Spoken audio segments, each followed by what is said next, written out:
what kind of a lawyer is Shahzad Akbar? Shahzad Akbar lies. The evidence that we had, we put it to the government of Pakistan. They didn't take it seriously. One Oxford man to another Oxford man. I'm happy to talk to NGOs.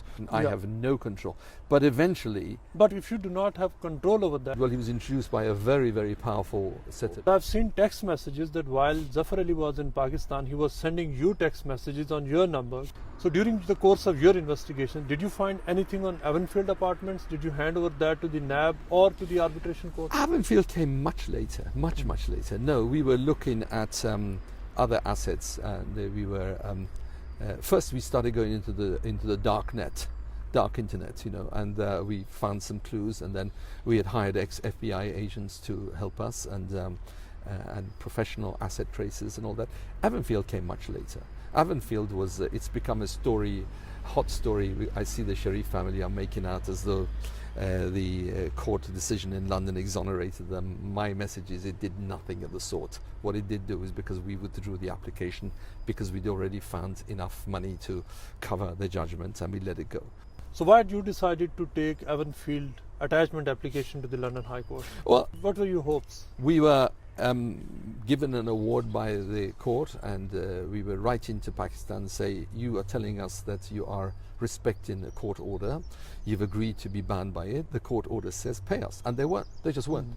I met Shahzad and I said pay us, and he wouldn't, so we said okay, we'll go into enforcement. And then of course we were monitoring what was going on in the Pakistan Supreme Court regarding after the Panama Papers. We were monitoring what was going on in the Accountability Court, and the Accountability Court ruled that the Avonfield apartments were taken with illicit money, and we took that order and we took it to the court, and we obtained a freezing order, which we let it go in the end because we were paid. We're not crooks. We didn't want to take more money than we were entitled to. We could have built up costs the way they can build up. You know, I could have put in another $4 or $5 million of costs, but of course we refused to do that. That's why we let it go. I've seen some papers which I'll be reporting on soon, and according to those papers, and that is evidence that a colleague of yours or a representative of yours went to Pakistan, met Prime Minister Imran Khan, held several meetings with him and some other very senior officials, and you are about to come close to another agreement. That gentleman's name is Zafar Ali, Barrister Zafar Ali QC, who practices in Britain. Yes. Not many people know about this. Well, clearly they didn't take him seriously. Clearly the Pakistani government didn't take him.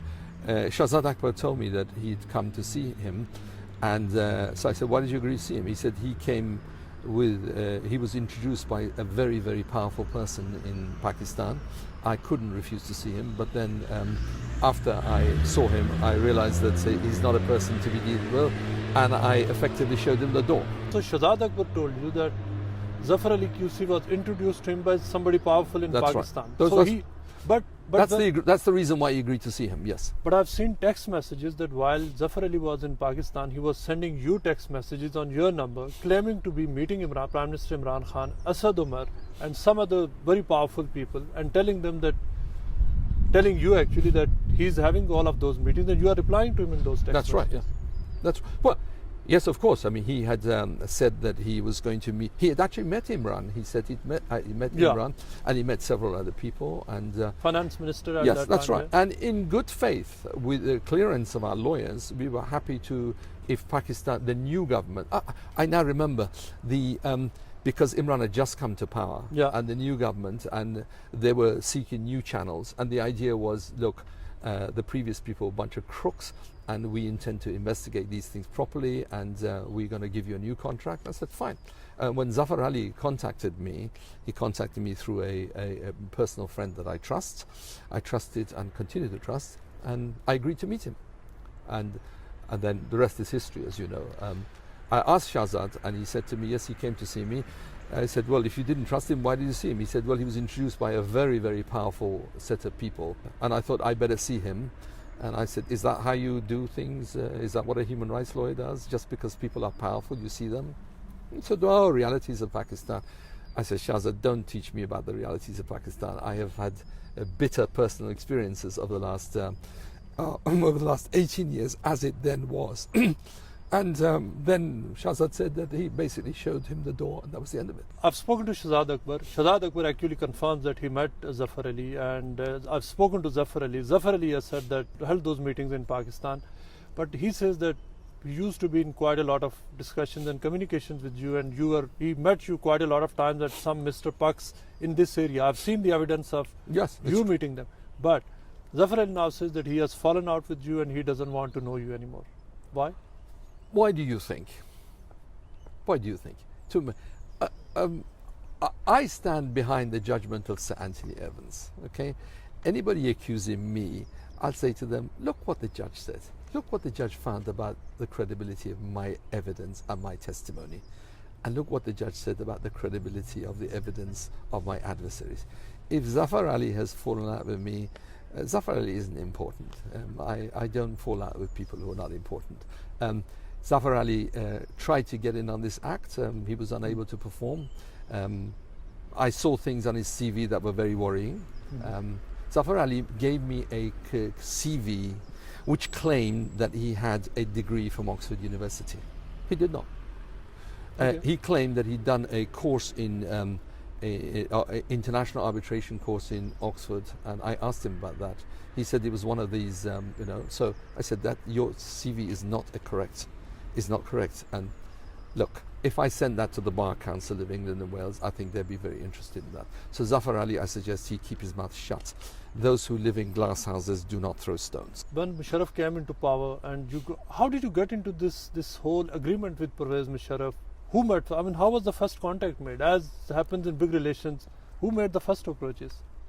Pakistan made the first approaches. Okay. Yeah, we were running a seminar at Oxford University on international human rights, remedies in international human rights, and we were running that as and corruption was one of those issues that we were.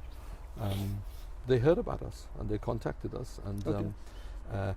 it's 20-something years ago. I don't exactly remember. What I do remember is when we discussed this with the late Jerry James and with Dr. Pepper. I said, yes, of course I'll fund this, and I put so Mr. Shahzad Akbar better get his facts right. The very first checks that were paid in order to fund the operations of IAR, International Asset Recovery, and Broadsheet were checks that I issued 20 years ago. So the idea that I bought this company when it was bankrupt, it's a complete, total fabrication. It's not just a spin, it's a fabrication. Shahzad Akbar lies when he says that, and I'm saying this to the camera. He lies when he says, I bought Broadsheet when it was bankrupt. I continued to fund Broadsheet to bring it out of bankruptcy, put it on the register in order to bring the action. But I had funded Broadsheet before. And the fact that Mr. General Hafiz came to us and he talked to me about Broadsheet and Jerry James, the fact that the lawyer was named Bilal Sufi. Ahmed Bilal Sufi. Yeah, he came to talk. Bilal Sufi came to talk to us also about Broadsheet, and then he cut us out and went and talked to Jerry James. I said, Jerry has nothing to do with Broadsheet. Don't go and talk to him. I warned him. And Sir Anthony he found a conspiracy that took place between Jerry James, Tariq Malik, and knowingly or unknowingly, but certainly negligently by Sufi. If they would not have come to talk to me about Broadsheet if I had nothing to do with it. Tariq Malik, if I'm not wrong, Tariq Malik acted on your behalf. And IAR, both IAR. And IAR. And he used to sit in NAB's office. But in one of the court documents that I've seen, he told the court that he had some doubts about Broadsheet. Have you seen the document? Well, if Shahzad Akbar bases his argument on the evidence of someone that Sir Anthony names in the judgment and said, these are the guys who conspired to defraud this thing, then what kind of a lawyer is Shahzad Akbar? The whole talk has now turned about Zardari and Nawaz Sharif and other people, but the contract was signed by Musharraf government. The contract was ended by Pervez Musharraf government. So the body that actually violated the terms of the contract was the Musharraf government, nobody else. Correct. Well, the state is responsible, and just because governments come and go on, that doesn't mean the National Accountability Bureau is not responsible. We'll be in a very, very perilous legal position in the world if every chief executive said, oh, that was the previous guy, it's not me. Well, corporate bodies have legal entities. They are a legal entity and they're responsible. You previously said that you told Pakistan that you wouldn't become part of a witch hunt. Yeah, that's right. So when did you come to realize that it may be a witch hunt? Well, and the whole exercise aimed at going after only a few people and not about every corrupt person involved in the corrupt practices? Well, the bona fides of the claim that money had been stolen was correct. But our position was we are not going to engage in a partial political enterprise that effectively is a witch hunt. If you're going to go after thieves, go after all of them. You have recently claimed that you are ready to return money to Pakistan that you have now successfully seized from Pakistan. Not to the government of Pakistan, I do it to the NGOs, yeah. I'm talking to some NGOs. Not to the government of Pakistan, but to the NGOs. I'm happy to talk to NGOs who will provide clean water, who will provide education, who provide health services. Because, the victims of corruption are children who don't go to school because the minister stole the budget, are people who don't go to hospital because the officials stole the hospital budget, And I think it's only right. I would have felt much better if we got money directly from the accounts of thieves and then restituted some of that to the people of Pakistan. I'm one of the initiators of the arrangements now increasingly on the international scene where money that's recovered is not returned to thieving governments. I don't trust governments. Therefore, my proposal is that money should be going back through NGOs in Kazakhstan. We've done something on I was very near to, and I was witnessed an operation where money seized as a result of an anti-corruption efforts outside has been under the supervision of the World Bank going to NGOs in order to... So that's the kind of proposal that I will be making via various NGOs. Why various NGOs, not through the government? Not through the government, no. But I don't trust money that I give to the government that it won't be stolen again. Do you have access to all of this money? Because the money that you have seized is actually with the liquidator. That's correct, yes. And do you have access to this who's the liquidator? Is an official liquidator appointed by the court in the Isle of Man, and he's under a court operation. I have no control.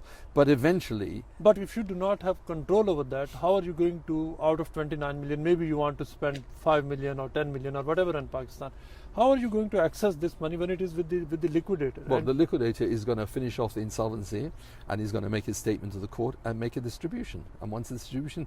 How much are you looking at well, that's in distribution? Just like you may have some idea. About 50% of that. 50% of that. That's again quite a lot of money. That's a fair amount. That'll buy quite a bit of medical equipment for poor people in Pakistan.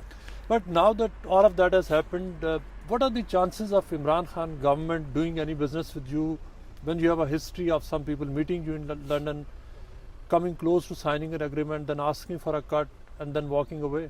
Do you have any chance of working with the Imran Khan government on any future project? Well, that's up to Imran. If he comes clean, one Oxford man to another Oxford man, we can do business together, if he comes clean. But with men like Shahzad Akbar coming out with unadulterated spin nonsense that he's coming with, doesn't even look at his own documents and comes out with nonsense like that. Shall we say I would be happy to speak to a different emissary. You have made some allegations against Nawaz Sharif, Asif Ali Zardari and other politicians of them owning assets, having money, etc., etc. These are not allegations, these are the findings of the court. There are some findings of courts in Pakistan, but any evidence here, wouldn't it be appropriate for you to maybe take, if you have any evidence or if you have found anything, to take it to some forum, some court somewhere, maybe to National Crime Agency, to anti-money laundering and to London High Court, wherever? Well, yeah, there is in Britain now actively an unexplained wealth order mechanism. And yeah, we might well do that, You may do that. We may well do that. I mean, the evidence that we had, we put to the government of Pakistan. They didn't take it seriously. I may well do that. But frankly... So if the government of Pakistan, which has the actual interest in all of this, does not take evidence seriously, what are the chances of anybody taking that evidence seriously here? Well, you've seen the wife of an Azerbaijani banker recently, the National Crime Agency went after her and they froze all her assets. And that's true. Supreme Court has just said. It's a new UW. No, it is new, but it has been in place for quite a few years now. The very fact that as you said, that this was previously, some of it was reported to NCA and to other agencies, and they did not take any action, means that they have not taken this quite seriously. Otherwise, they would have taken some action. They have taken action, yes. They, on the back of the evidence in part produced by us, which NAB was able to use, they were able to freeze and make a deal with this gentleman. They took about 190 million pounds from him, which was restored. Malik Riaz. That's right, yes, which was sent back to Pakistan. So no. Did you have anything to do with that evidence? Malik Riaz properties? We had investigated a number of people, and we left a trace of a number of people across the board. The National Crime Agency weren't interested in this sort of thing in the year 2000. Remember, our contract was breached in 2003. Yeah. We must put the right context. At that time, our operation was aimed at the targets of the government of Pakistan. Look, I mean, that I completely understand. Look, I mean, the NCA found some evidence and they thought it worthwhile to threaten, they seized the assets and they returned money to Pakistan. This means that they found that evidence. In the cases where the NCA has not acted, the argument is that the NCA did not believe that there is enough evidence to prosecute or to seize assets. Look what Sir Anthony Evans says. He says in his judgment, NAB did not cooperate with us in order to take these matters to authorities like the NCA. I've given you one example where we went to the Attorney General in Jersey. They acted immediately because NAB initially were cooperating with us. In this case, if there's anyone you should be asking this question to, it's NAB. No. Why didn't they assist us when we said we are going? What? The FBI helped us. Well, to suggest that they weren't taking our evidence seriously is a complete fabrication. The FBI took us very seriously. The US authorities took us very seriously with respect to the Admiral who was extradited. Now, it's a bit rich for the bunch of people, crooks, who today come and put a spin on this thing to say the British or the American or the Swiss authorities didn't take us seriously. They all took us very seriously. So the reason why they stopped was because NAB told them not to cooperate with us anymore. NAB stopped all cooperation with us. I think the people of Pakistan are entitled to know what the real truth behind these allegations, these fraudulent allegations that ministers and NAB are making, that authorities didn't take us seriously. Well, who brought back Admiral Huq? Who brought all that? Who opened up Sherpa's account? You are saying that the fault lies with the NAB for not cooperating with you and with the authorities here, and that is the reason that there has not been maybe assets seizures and findings of new assets. There has been asset seizures, but there's not been the billions that we were identifying, and they stopped us because of NAB. Because we were too effective, yes, because of NAB. During the course of arbitration in London High Court, I've seen some email from your lawyer to the lawyers of Nawaz Sharif, to the Sharif family, in which your lawyers are asking them to join hands, cooperate and find Pakistani assets. What was that about? I have no recollection of that. I would need to see those documents. I have no recollection. What is the status of your company now? Status of Broadsheet? It's before the court in the Isle of Man. Okay. Yeah, in order to restore the company back to the register and pay off the creditors who are investors who put money into this, yours truly, and other people, and then at that point the insolvency will be over. So your case against the state of Pakistan is over, but it is also not over. Pakistan still owes you some money. Is that correct? And how much is that? Just around $2 million or so, $2.5 million or so. I'm not sure. The figures are, the interest is going up every day. And the only reason why I'm speaking to you and other media is because I owe it to the people of Pakistan that they deserve better than this. They need to hear the truth. I mean, this story for me was over when Sir Anthony Evans gave his judgment in 2016. The only reason why I'm back is because the media have got in touch with me, and I have an obligation to the people of Pakistan to tell them what the truth is. There's nothing in this for me. Quite the contrary, there's a lot of harassment in this for me, but as a man of honor, I owe it to the people of Pakistan that you people deserve better than what you've got.